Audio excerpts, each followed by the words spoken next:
So anybody who manages business activities will eventually learn what Jay just said there, right? What gets measured gets done. If you've been doing business a long enough time, you'll understand this whole concept of what gets measured gets done. Unfortunately, that can be for good or evil, right? Maybe not evil, right? But for good or no good. And people often measure the wrong activity. The problem with that is that they're doing a lot of activity, right? So there's more of the activity that's getting measured is getting done. But if it's the wrong activity and they're measuring the wrong activity, then you're just going to get more of that. But that's not the right activity leading to where you want to go. I call this constructive procrastination. Constructive procrastination. The reason I say that is because we could rationalize that it is of some value. But the reality is it is not the most important thing that needs to get done. When you have true good KPIs, it will measure the leading indicators for success. And some of this activity should never be a KPI, should never be measured. And if it's not being measured, then theoretically we'll be able to recognize that, we're working on stuff that shouldn't be done. Stephen Covey wrote a book called 7 Habits for Highly Effective People. And so right here, he wrote this book, 7 Habits for Highly Effective People. And he talks about something similar to that, right? And you can take a look at his book as you get out there. But this idea of constructive procrastination, it gives us the impression we're doing the right things, but we really are not. We're not doing what needs to get out there. So one clear example of measuring the wrong thing is measuring the amount of leads you have. I hear in the old days, we used to call it a Rolodex. How big was your Rolodex? Oh, I got 500 people in my Rolodex, or 1,000. I'm literally passing 30,000 connections or followers on LinkedIn. That's the size of my LinkedIn network, not the rest of my network. I got an even bigger network. But is that any help to the company? That's a great thing that I have this network, but you need to go in and turn something forward. So you don't measure the size of that network. And that network of mine, that's 30,000 people.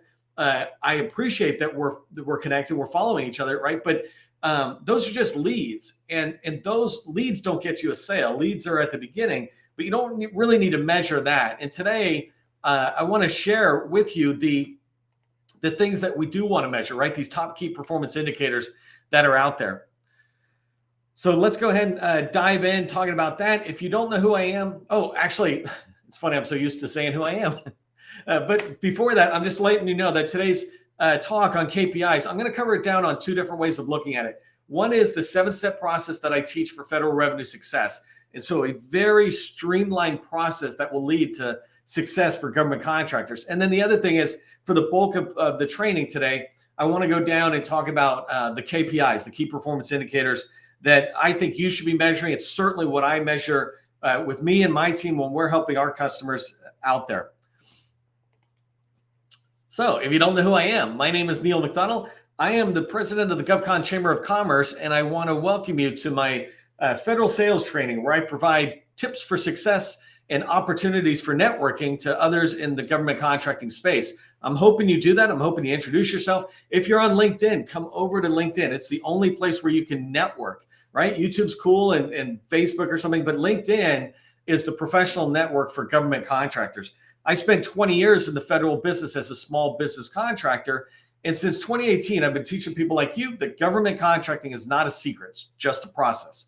When we follow a process A to Z, we're going to have repeatable, predictable results. And that's what I want for you. When you have KPIs in place, you're going to have repeatable, predictable results.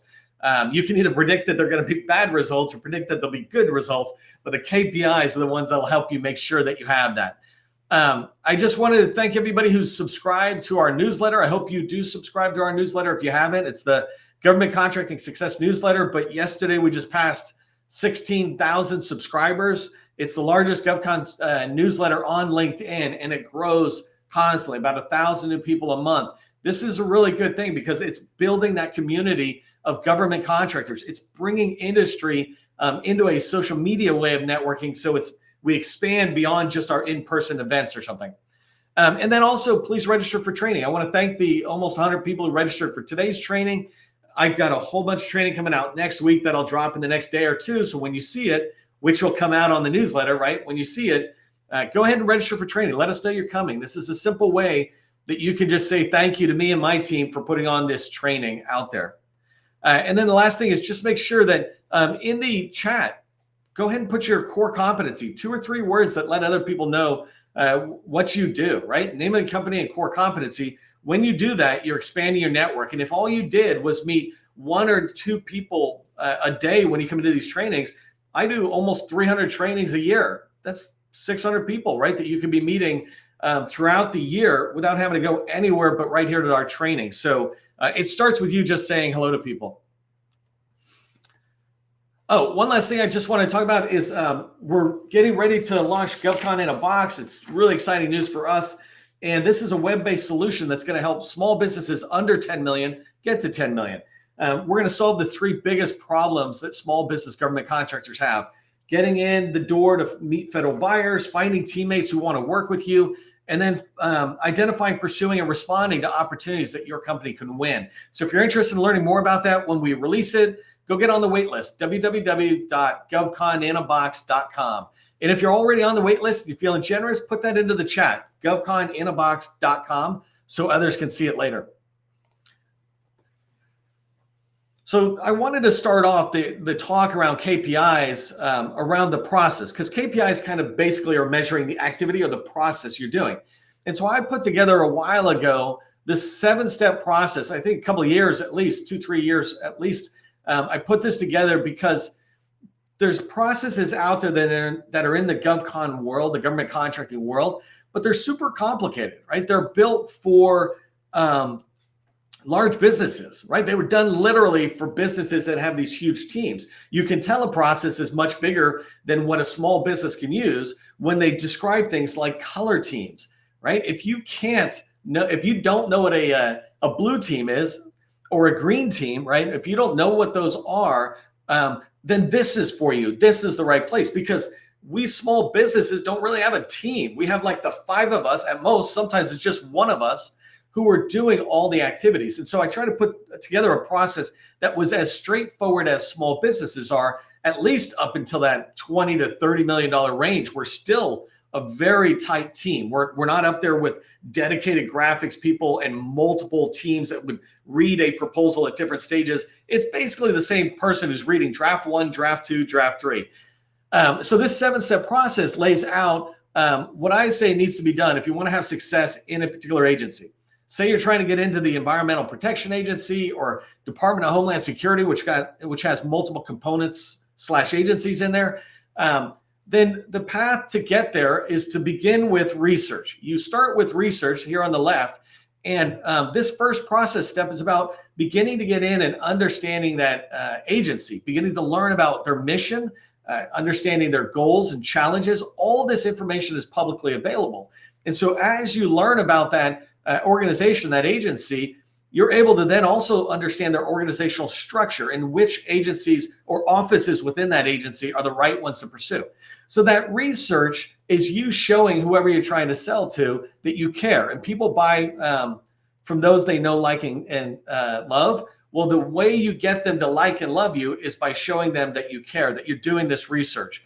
There's another great line that says people don't care what you know until they know that you care. When we do our research, we're demonstrating to whoever we're meeting that we care, right?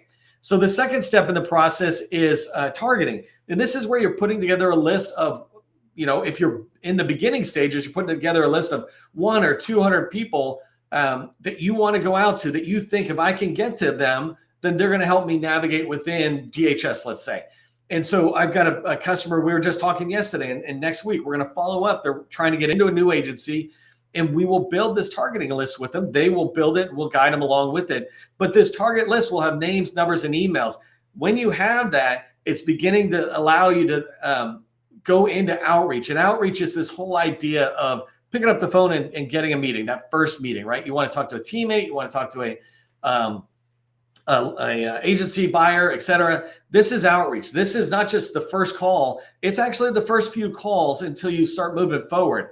And if you see the relationship step that I have here, the whole idea of the relationships is you want to establish strategic relationships within this circle. So outreach leads to people you're talking to. And when you talk to them a sufficient amount, you will determine whether they're just in your network or whether they're a strategic relationship. An example is I have these two customers that we had brought together, and they've casually been talking to each other, but now they're about to schedule a recurring meeting every 2 weeks because they really feel like they're connecting, and the opportunities they've kind of worked on a little bit together are good. And so now they'll go into having weekly meetings and talking about a joint pipeline, right? They have their individual pipelines, and then they have a joint pipeline. Inside of an agency, it's the same thing, knowing contracting officers or program office personnel. When you build these strategic relationships, and a strategic relationship one is where there's mutual growth, a commitment to mutual growth. Even with an agency might want to learn from you, and they'll be willing to talk to you about their agency challenges or introduce you to people. And so that's strategic relationships, right? And the reason I put it in this box is because you're on a path to relationships or until you get to that relationship. But once you've established strategic relationships, you're on what I call this wheel of success that you will continuously win. And so you can see here, relationships lead to opportunities. Opportunities allow you to be able to write proposals that you can then win contracts on, right? So you're landing sales. That's a wheel of success, because when you do good work, you'll just keep hearing about more. So when you think about KPIs are measuring your activity. And when you have a proven process, like the 7-step process, this process has activity with it, and you begin to measure it. So that's what I want to talk about here, is just some of those KPIs. And again, key performance indicators. These are indicators on whether the performance you're doing, the activity you're doing, is going to lead to the results you want. You can see this in federal strategic plans I can't remember if they call them like action plans or activity plans, but they'll have an agency strategic plan, and then they'll lay out the objectives and the activities that need to happen, and they'll put in place KPIs for themselves. How will we know we're getting to this stage that we want to go? And so your company can put these in place. And I don't care if you're a one-person shop or a $100 million shop, having basic KPIs that every day you can look at it, less than 2 minutes to look at the KPI and go, is it up? Is it down from where I want it to be?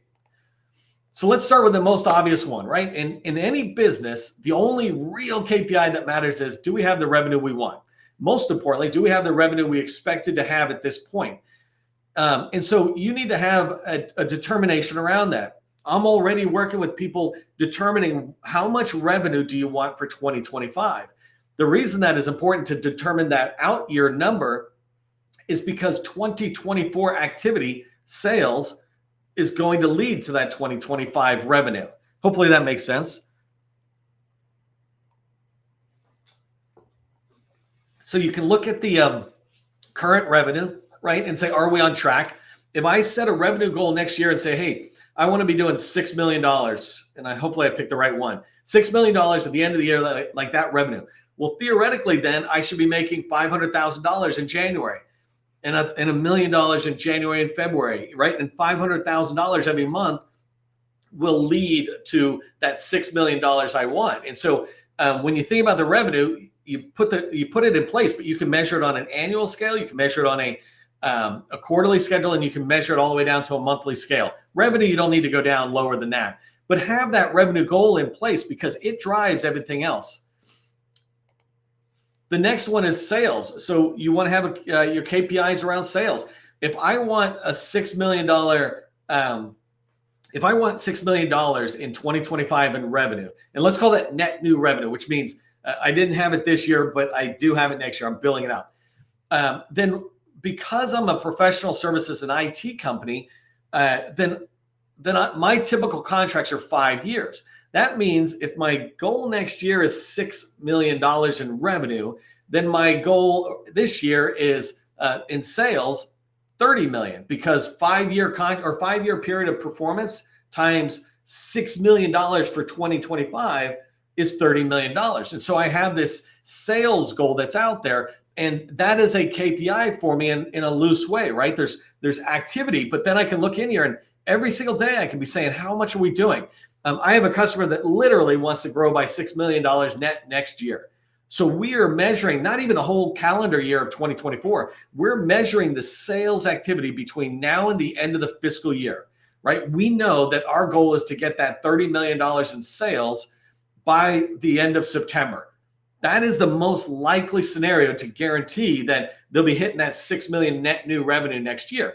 And so you want to put that in place as well. What is your sales goal for what's your revenue goal for next year? What's your sales goal for this year? You should have that in place right now. Like if you're going out and knocking on the government's doors, if you're going to conferences, if you're writing proposals, why?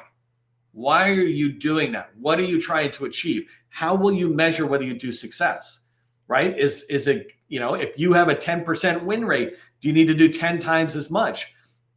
And so when you look at this activity and you're doing all this activity over here, make sure you're always tying it back to some key goals. And then those goals kind of align with those KPIs. So hopefully this makes sense. I have a revenue track. I'm tracking my revenue numbers. I'm tracking my sales numbers. And then I come back on the win rate, right? In the win rate, this is what I was just talking about. If I'm winning 1 out of 10, first off, that's not good. You want to improve that. But if I'm winning, if I'm tracking that 1 out of 10, then it tells me I need to be doing a lot more on the proposal side. And if I want to reduce the amount of work I do on proposal or to win more sales, I need to improve the win rate.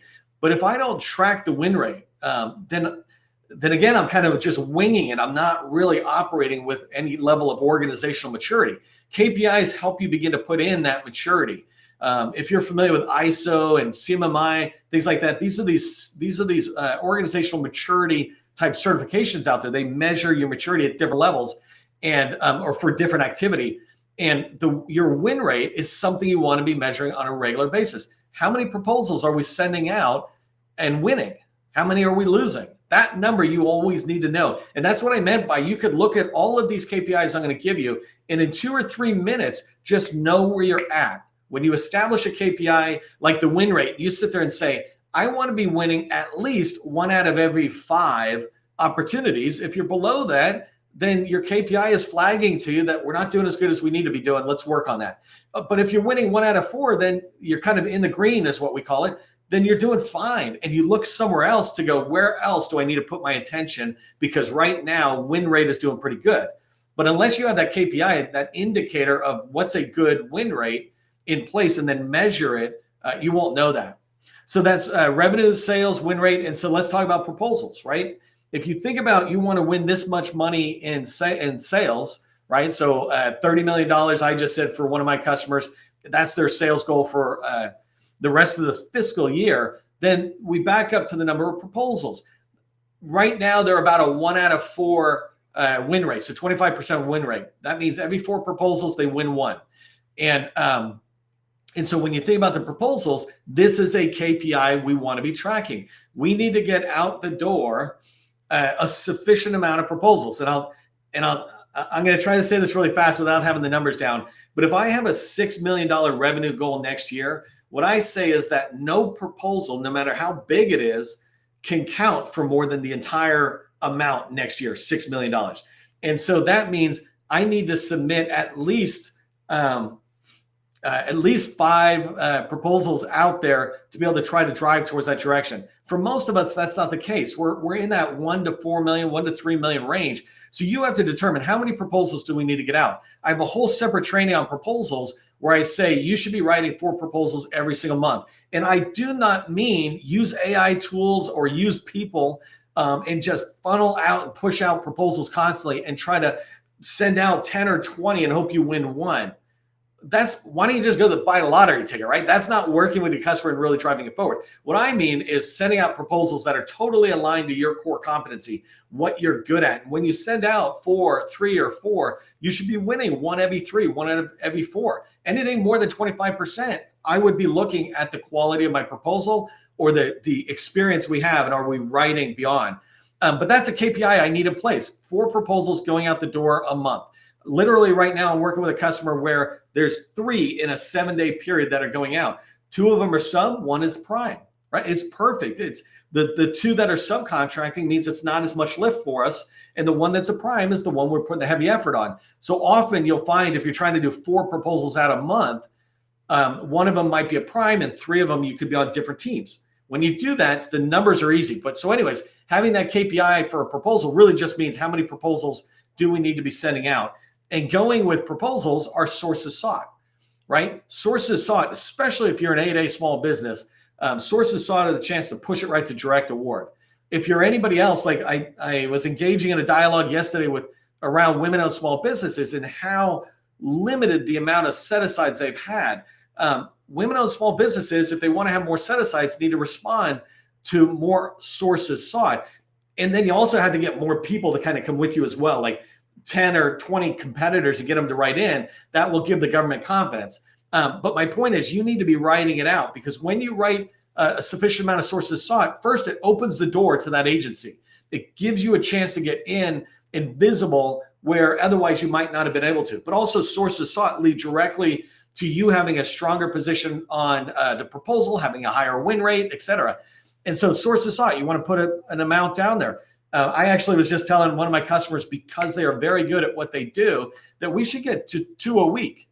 2 a week sources sought on exactly what they do. We actually went into their pipeline this morning and got rid of half the opportunities that were at a certain stage where we're like, you know what, we're talking about that could be done, but let's get rid of it. Let's abandon that and go force ourselves to find more sources sought notices. So these RFI type notices, find more of those that are 100% aligned to what they do.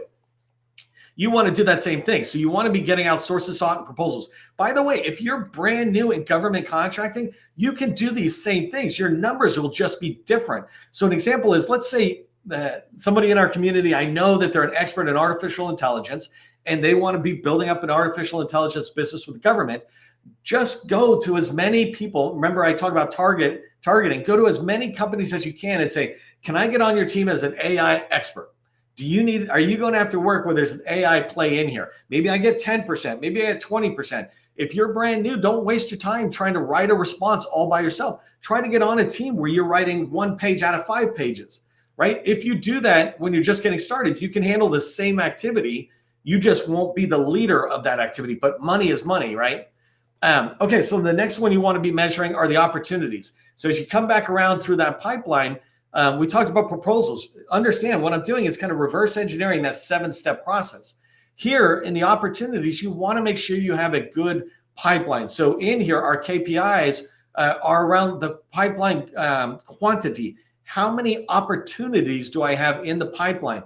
There needs to be this threshold so that if you go plus or minus, let's say 20%, then you start going into the yellow and red. And what I mean is, if you should have 25 opportunities in the pipeline, like you go, hey, that's a good number. Then if you have 35, it doesn't mean you're better. It means you're actually worse, because you're starting to have too much in your pipeline that you're probably not doing anything well.